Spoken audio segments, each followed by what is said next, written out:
Salut toi qui veux reprendre le contrôle de ta vie, ici c'est Zenrila et dans cette vidéo je voulais te parler d'une petite phrase que j'ai lue comme je faisais dans le temps avec la petite phrase de la semaine et cette phrase elle dit « Qui craint de souffrir souffre déjà de ce qu'il craint ». Donc qui craint de souffrir souffre déjà de ce qu'il craint et c'est super méga vrai, je ne sais pas de qui c'est, il n'y avait pas le nom de l'auteur ou sinon je vous l'aurais dit et si on peut mettre ça dans un contexte, les gens qui ont peur de manquer, les gens qui ont peur de manquer d'argent, en réalité, ils sont déjà dans un état de manque. Ils sont déjà dans un état de manque parce que si tu manques pas d'argent, de quoi que ce soit, normalement, tu n'as pas peur de manquer. Hein, si tu as de l'argent à profusion, si tu as de la nourriture à profusion, il n'y a pas de raison que tu aies peur d'en manquer. Si tu as peur d'en manquer, ça veut dire que dans ta tête, tu es déjà dans une position où tu en manques déjà. Et par exemple, c'est un truc qui était super courant chez nos parents. Chez nos parents qui ont eu des parents qui ont vécu la guerre en Europe, quoi. Et par exemple, les gens qui ont vécu la guerre, eh bien, après la guerre, ils remplissaient constamment leur frigo, leurs armoires, pas leurs congélateurs, parce qu'à mon avis, je ne suis pas sûr qu'il y avait déjà des congélateurs, mais avaient toujours les armoires pleines parce qu'on ne sait jamais ce qui peut arriver. On ne sait jamais ce qui peut arriver parce qu'eux l'ont vécu. Et d'une certaine manière, ils sont encore dans la peur de vivre ce qu'ils ont vécu. Donc ça veut dire, s'ils sont dans la peur de vivre ce qu'ils ont vécu, ça veut dire qu'une partie d'eux est encore dans cet état de manque, est encore en train de vivre et revivre tout ça. Et c'est parce qu'ils sont dans cet état de manque qu'ils ont peur de manquer. Parce que, regardez, prenez un enfant qui vit dans une famille, enfin même un enfant, à moins que les parents en parlent trop souvent, mais un enfant se rend pas souvent compte qu'il manque. Même souvent les gens qui disent « ouais, quand j'étais jeune, j'étais pauvre, mais je m'en rendais pas compte », parce que les enfants, voilà, ils se contentent de ce qu'ils ont souvent. Et généralement, les enfants peuvent faire, avec un morceau de carton, ils peuvent jouer une heure, mais ils peuvent jouer plus qu'avec un vrai jouet, quoi. Et donc, même si les parents sont dans une difficulté financière délicate, mais qu'ils n'en parlent pas, un enfant ne va pas se rendre compte. Et s'il ne se rend pas compte, il n'a pas peur de manquer. Il ne se dit pas « tiens, il faut que je range ça parce qu'on ne sait jamais que j'en ai plus. On ne sait jamais qu'il n'y en ait plus demain. Donc je vais manger un petit morceau de mon chocolat et je vais garder le reste pour demain parce que peut-être que demain il n'y en aura plus parce qu'on n'a pas assez d'argent. » Un enfant, il ne pense pas comme ça. Il va avaler le chocolat s'il est bon et il va peut-être demander s'il y en a un autre. Parce qu'il n'est pas dans cet état de manque. On va être dans cet état de manque parce qu'on va l'apprendre.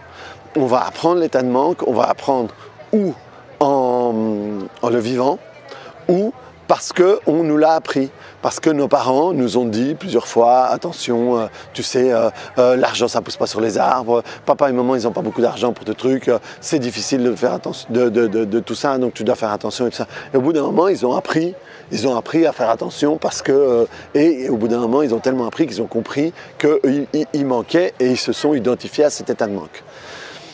C'est pareil pour tout. C'est pareil pour tout. Quelqu'un qui a peur de se faire agresser dans la rue, à l'intérieur de lui, il a déjà visualisé les agressions possibles.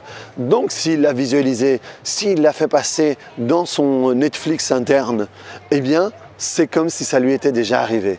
Donc dans sa tête, il a un comportement d'agressé. Il est déjà agressé et il s'est déjà agressé plusieurs fois dans sa tête parce que ce faux souvenir qui s'est créé, qu'il a inventé, il l'a revu plusieurs fois. Donc il l'est, et donc comme il l'est, il se comporte de la même manière. Et je vais vous dire autre chose, ma bonne dame, c'est que c'est le meilleur moyen possible pour le reproduire. Quel que soit le truc que vous vous repassez dans votre tête, plus vous le repassez, plus vous allez commencer à le vibrer et donc vous allez l'attirer. Donc on n'a pas besoin de l'avoir vécu pour l'être, pour avoir l'identité et pour avoir peur que ça arrive. Parce qu'à partir du moment où on a peur que ça arrive, c'est que ça nous est déjà arrivé et on est déjà en train de souffrir de ça. Donc, rappelez-vous la phrase, parce que moi j'avais oublié que je vous parlais d'une phrase, c'est que celui qui craint de souffrir souffre déjà de ce qu'il craint. Donc, à partir du moment où j'ai peur d'être agressé, d'une certaine manière, je suis déjà agressé et je souffre déjà de cette image de moi en étant agressé dans ma tête, même si ça m'est jamais arrivé. Et donc voilà, donc du coup tout ça pour vous dire que cette phrase est vraiment vraie et qu'elle est de nouveau duplicable à tout. Ce que vous pensez, ce que vous vivez aujourd'hui va dépendre de deux choses, ça je vous en avais parlé dans une autre vidéo, de ce que vous voyez sur votre Netflix interne et de ce que vous écoutez dans votre radio interne. Et tout ce qu'il y a sur votre Netflix et sur votre radio n'est pas forcément vrai. Tout ce que vous pensez n'est pas vrai, tout ce que vous pensez n'est pas spécialement arrivé, vous pouvez simplement l'avoir vu. Par exemple, voilà, je digresse, hein, mais c'est l'habitude. Hein. Vous savez, quand vous commencez une vidéo avec moi, vous devez prendre des pop-corn et vous verrez quand ça termine. Par exemple, mon ami Vince de la radio de Énergie Belgique, la première fois que je l'ai rencontré, il travaillait sur Fun Radio. Et je suis venu pour, il avait mal au dos et je suis venu pour lui faire un réajustement ostéopathique et tout ça. Et du coup, je lui ai parlé de ce que je faisais à côté.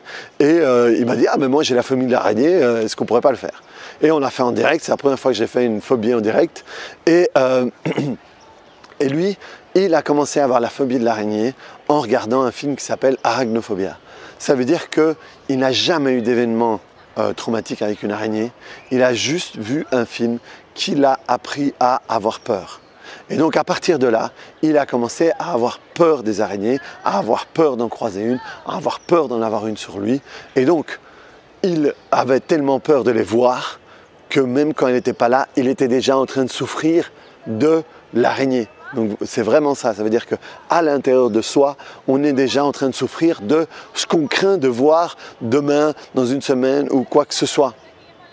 Les gens qui, vous savez, avec toutes les fins du monde qu'on a vécues ces dernières années, eh bien, il y a plein de gens qui sont là-dedans, dans le survivalisme, et qu'à chaque fois qu'on dit, voilà, la prochaine fin du monde, c'est à telle date, ils vont aller s'acheter des trucs. Il y en a, je me souviens quand il y avait eu 2012, là, je crois que c'était le 21 du 12 2012, il y avait des types qui s'étaient fait construire des trucs souterrains. Et je me souviens, il y avait un reportage où il y avait un gars, il avait 13 ou 14 salles et il les vendait à 1 million chacune. Et il leur restait genre 2 de libres, quoi. Et souvent, je me disais, tiens, je me demande si le type qui est dans sa cave, dans son souterrain, là, qu'il a payé 1 million, s'il est encore dedans ou il est sorti pour se rendre compte qu'il s'est fait arnaquer. Mais quand ces gens-là sont occupés à acheter tout ça, ils sont déjà, eux, en train de se projeter dans la fin du monde. Ils sont déjà dans la fin du monde. Ils s'imaginent déjà tout seuls, peut-être avec des morts vivants, avec des gens qui vont venir l'attaquer pour prendre ce qu'eux ont mis de côté pour survivre et tout ça. Ça veut dire qu'eux sont déjà dans la fin du monde. Eux sont déjà dans cet instinct de survie. Donc, ils craignent de souffrir le jour où il y aura la fin du monde, mais dans leur tête, ils y sont déjà. Donc, ils sont déjà en train de souffrir de ce qu'ils imaginent qui arrivera à ce moment-là très précis. Donc voilà, c'est pour vous expliquer que cette phrase était complètement vraie et qu'on peut la décliner dans toutes les manières possibles. Donc, je la répète une dernière fois parce qu'il a fallu que je l'apprenne, donc autant l'utiliser. Celui qui craint de souffrir souffre déjà de ce qu'il craint. Donc voilà, je vous remercie de m'avoir suivi jusqu'au bout. Mettez-moi un petit bouton j'aime là-dessus, sans crainte, sans souffrance, juste avec de l'amour pour moi, pour tout le monde. Et puis ça suffit maintenant, ça suffit, il faut que je m'en aille. Allez, à plus, à bientôt sur une autre vidéo. Ciao!